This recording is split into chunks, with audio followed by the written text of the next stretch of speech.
Okay, so we are going to go through Chapter 7 Notes, Part 1, which is just talking about the organization of the nervous system.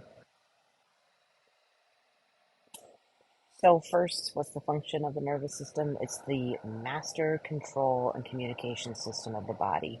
And how does it do that? It does that via electrical impulses. And as we talked about in Chapter 1 and Chapter 2, what's responsible for conducting electrical impulses? That would be electrolytes or ions. Back in Chapter 6, we talked about two very important ions, which were sodium, Na plus, and potassium. That's supposed to be K plus, sorry, a K plus.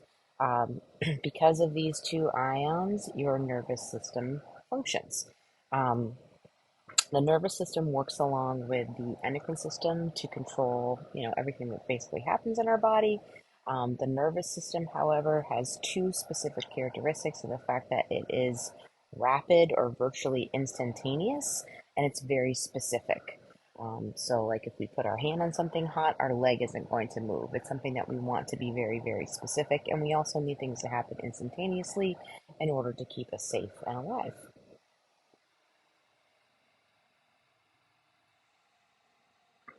So when you look at the nervous system, it's going to be a combination of the brain, the spinal cord, and then all of the nerves that will be coming off of the brain and the spinal cord.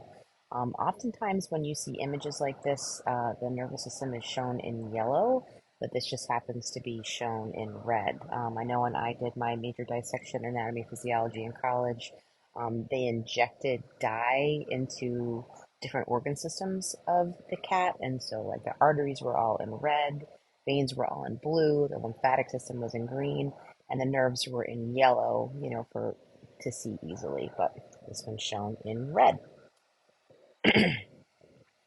So, there are three overlapping functions of the nervous system, and we're going to learn them um, in their singular form. However, know that they're overlapping, they're constantly happening. The first one is going to be sensory of stimuli. Those are our tattletales, okay?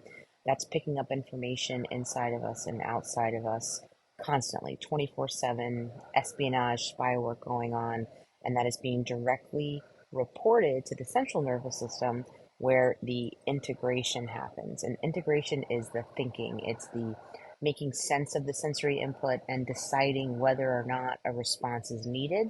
If a response is needed, that is the motor output. So, sensory input and motor output are taken care of by the peripheral nervous system, or PNS, and the CNS is responsible for doing integration, which is the brain and the spinal cord. So, sensory of stimuli is done by the peripheral nervous system. Specifically, it's done by a pathway that's called the afferent. Sorry, I have a new computer trying to use my new mouse here. Afferent pathway. Um, you have sensory ganglia and receptors that are responsible for sensing stimuli. Any change is happening in or outside of the body, and they don't do anything about that change. They're just reporting that information to headquarters. And headquarters is the central nervous system, the brain and spinal cord. The information that is picked up, we call that sensory input. Integration, as I said, is done by the brain and the spinal cord, and that is making sense of the information and deciding what the appropriate response should be. And then finally, the motor output and is sent by the what's called the efferent, EFF. We've seen this afferent and efferent before, and you're probably going to hear it called afferent and efferent. I like to overpronounce the afferent and the efferent, knowing that we have to sense something before we can do something about it. So the afferent or afferent pathway, we have to sense the information before we can do something about it, the motor output, or the efferent or efferent pathway. So the actual response that's done is done by the efferent pathway. It's the effect, and it's the effector muscles. If it's a muscle or a gland or whatever it is, it's going to do the motor output.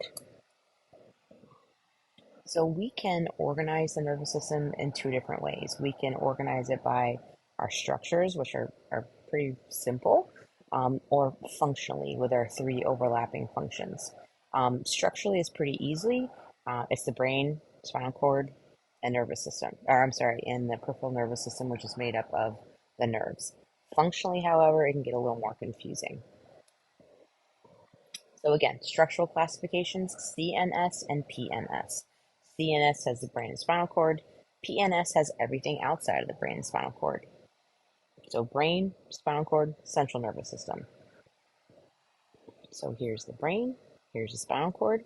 The brain is about the size of two large fists, and the spinal cord is about the width of your thumb, and it does not go all the way down to your hips. Okay, it stops in the lumbar region, and these are actually nerves that are coming out at the base of the spinal cord, making this horse-like tail coming out. It's called the cauda equina. The peripheral nervous system is made up of nerves, and we have spinal nerves and we have cranial nerves. We have 12 pairs of cranial nerves that are coming off of the brain, and we have 33 pairs of spinal nerves that are coming off of the spinal cord. So the peripheral nervous system is responsible for the afferent pathway and the efferent pathway, and then integration is done by the central nervous system. And look at this. This image is showing the nervous system or the nerve shown in green. Brain is in gray and the spinal cord is in yellow. All right, now to get to the functional classification. Um, it gets a little more complicated here, but the functional classification is really only talking about the peripheral nervous system because the central nervous system only has one job, and that's integration, making sense of information, sending out correct motor output. When it comes to the peripheral nervous system, it's like a two-way street. We have information coming in to the central nervous system via the sensory or afferent pathway, and we have the response going out via the motor or efferent pathway. So, in regards to sensing things, we have different types of sensory fibers. And remember, fiber in the nervous system means cell. We have somatic sensory fibers that are going to be found in more external areas of the body, so our skin, skeletal muscles, and joints. Those are picking up information, sensory input. Again, that's more on the outer periphery, more superficial in the body. Visceral sensory fibers are going to be found in our organs. And I think about somatic sensory fibers are going to be more superficial. That's the S. Visceral. We've talked about this word before. Visceral means more towards the inside. So if you like really hate something, say I hate it on a visceral level means like a super deep level. So again, the sensory input is coming either from somatic sensory fibers in the skin or skeletal muscles or joints, or visceral sensory fibers that are picking up information inside your organs. In the motor or efferent division, where we have the motor output or the response going out, we have two different branches also. We have somatic. This is the only part of our nervous system that is voluntary, and that is going to be our skeletal muscles that we can control. So I'm using my, somatic motor division right now to talk and do the things that I'm doing to give this presentation.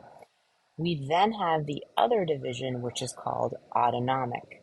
Autonomic sounds like automatic, and this we do not have control over. It is voluntary. The autonomic is then divided into two different pathways that you probably have heard before, which is sympathetic and parasympathetic. Sympathetic is known as fight or flight. That's what the two F's are for. So that's amping you up, getting you super hyped up. The parasympathetic is known as the rest and digest. The sympathetic and the parasympathetic nervous systems work together in order to get you fired up and then calm you down and relax you. So this is looking at parasympathetic versus sympathetic. So this is the fight or flight sympathetic here. Well, that's dilating your pupils in order to let more light in so you can see better. inhibits the flow of saliva. So when people are nervous in terms of like eating, pooping, things like that, that's not going to happen that well. Accelerates your heartbeat, gets your pulse up there, dilates your bronchi so you can get more oxygen in, inhibits peristalsis and secretion. So we're not going to be doing digestion right now. It's not about going to the bathroom or anything like that. You're getting ready to throw down and run away. You're converting glycogen, which is a storage form of glucose, into glucose. So you can readily make ATP. Secretion of adrenaline and noradrenaline. You probably have heard of adrenaline before. Another word for that is epinephrine. And then it's saying, bladder, we're not peeing right now. So sometimes when people are anxious or dealing with a fight or flight response, they have a hard time peeing. They might get dry mouth if they're trying to speak. And this is because you're under sympathetic nervous control. Parasympathetic is the opposite of that. So that's going to be the rest. Right, it's supposed to be an R. Rest and digest. So it's going to stimulate the flow of saliva. It's going to have your heart rate slow down. It's going to constrict your bronchi. It's going to say, hey, yeah, we can do digestion right now, no problem. It's going to release bile. That's going to help you break down fats, and it's going to allow you to pee. All right, so that was the functional classifications of the peripheral nervous system. Besides neurons, and we've talked about different types of neurons, we've talked about the unipolar neuron, which has one process, the bipolar neuron that has two processes, and we've talked about the multipolar neuron that has more than one process, or more than two processes, excuse me, coming off of the cell body. These are divas, all right? If they die, they're not coming back. So, in order to help them, they have supporting cells. They have an entourage. And we talked about those cells. They are called glial cells or neuroglia. So, that's the entourage for the neurons. There are four types of glial cells found in the central nervous system that are supporting the neurons there. And then we have two types of glial cells that are found in the peripheral nervous system, and that would be six total. So in the central nervous system, we have astrocytes. Astrocytes are going to basically be a barrier between blood vessels and neurons. They kind of filter out any yucky stuff that could potentially be found in blood. Microglial cells are phagocytic cells, so they're going to be eating up any debris, dead dying cells, bacteria, virus infected cells, what have you, that can be in the central nervous system. Ependymal cells, they have cilia, so they're little cells that have cilia on their surface. And what they're doing is they're helping to circulate cerebrospinal fluid so it doesn't stagnate and look like a pond. Oligodendrocytes, which is one of my favorite anatomy words to say, are responsible for producing this insulation called myelin. And I know in class we've talked about myelin. It's this fatty substance that helps to protect, but it also increases the transmission speed of nerve impulses through neurons. And oligodendrocytes can make myelin to cover many, many neurons. All right, so those are the four in the central nervous system. Our two support cells or glial cells in the peripheral nervous system are Schwann cells, probably one of the most fun words to say, and the satellite cell. The satellite cell is much like the astrocytes. So if this was, I'm going to draw a multipolar neuron. So my cell body, these would be my dendrites, this is my axon, and then here are my axon terminals here, okay? So the satellite cell would kind of look like almost like a starfish and attach to the cell body and help filter out anything that could be sketchy coming from blood. Schwann cells actually will position themselves on the axon itself, and they can make myelin, but they can only make a small amount of myelin to cover a small region of this long axon. And as I'm drawing these, the little circle is the Schwann cell, And then the box that I'm drawing is the myelin. And what you're noticing is that we have areas along the axon that are unmyelinated. So right here, right here, and right here. We actually call these areas nodes of Ranvier. I'm going to put N-O-R, nodes of Ranvier. And what happens is that when an action potential is fired from the cell body, it's going to jump from node of Ranvier to node of Ranvier.